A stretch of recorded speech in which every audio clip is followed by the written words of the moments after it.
First of ఆల్గా నన్ను ఎంతగో నమ్మి నన్ను ప్రేమించిన నా ఫాలోవర్స్కి నా సబ్స్క్రైబర్లు కూడా నమస్కారం అండి. మీకు ఒక ఇంపార్టెంట్ మ్యాటర్ చెప్పడానికి ముందుకు వచ్చాను. నేను గత 3 రోజుల క్రితం సజ్జనలైన సారు నేను బెట్టింగ్ ఆడింది వీడియో మీద రెస్పాన్స్ చేయడం, అది పాత వీడియో. అది నేనైతే బెట్టింగ్ ఎప్పుడో నేను ఆఫ్ చేశాను. అది పాత వీడియో మీద ఇప్పుడు రెస్పాన్స్ అయ్యారు. అది ఎప్పుడే రెస్పాన్స్ అయినా అది తప్పేనది. ఆ తప్పుని మనం నిజాయితీగా ఒప్పుకునే మైండ్ కూడా ఉండాలి. ఎందుకంటే తప్పు ఏదైతే చేసామో ఆ తప్పుగానే మనం ఒప్పుకోవాలి.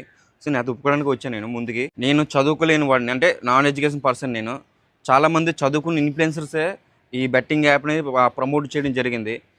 వాళ్ళని చూసి ఏంటంటే ఇది నిజమేమో అనుకో నేను కూడా కొన్ని 2-3 చేయడం అయితే జరిగింది. తర్వాత నాకు కొంతమంది చెప్పడంతో ఇది ఫేకు, దీనివల్ల చాలామంది జీవితాలు కూడా నాశనం అయిపోతున్నాయి, ఆఫ్ చేసిన అనేది నేను అప్పుడే ఆఫ్ చేసి రద్దు చేస్తాను కూడా, అట్లా జోలికి వెళ్ళట్లేదు. కానీ పాత వీడియో అయినా సరే, కొత్త వీడియో అయినా సరే, దానికి ఏదైనా సరే మనం చేసిన తప్పు కాబట్టి తప్పు అని ఒప్పుకోవాలి.